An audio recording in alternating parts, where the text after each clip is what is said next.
backup blackberries. Oh no, Joe's clearing this out too. Oh, I forgot about that. But yeah, they're just starting to ripen.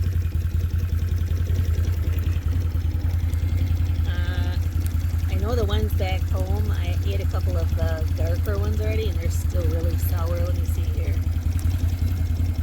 Oh! Woo!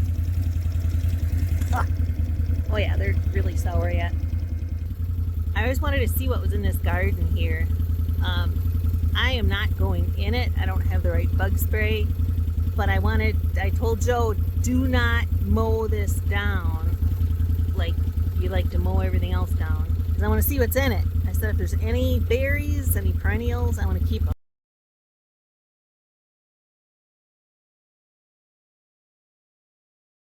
Yeah, let me just show you what he did. Look at that. That was my butterfly garden.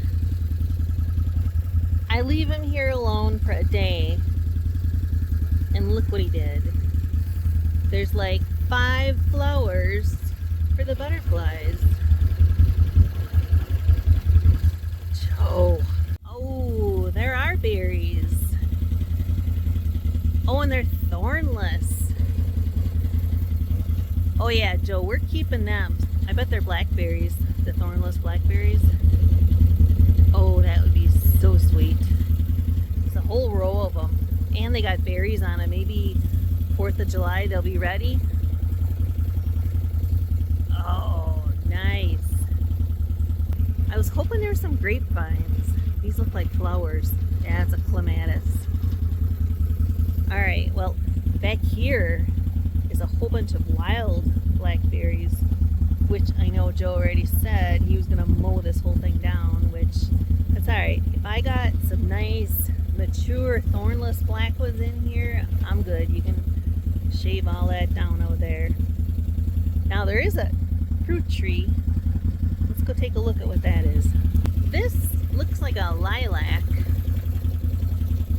We'll have to see what it looks like midsummer. I don't know what it is. Oh, this one's definitely an apple. Not sure what kind of apple. I'll have to get to you next year. Get you growing again and then trim you. I'm not sure I can do much with you though. We'll see how you do. If you're still there in the spring, I'll get you fixed up. Wow, I haven't been this close to the pond yet. I don't want to get out because I just got sandals on, but looks like we'll definitely be replacing the top board. Those are concrete. They ain't going anywhere.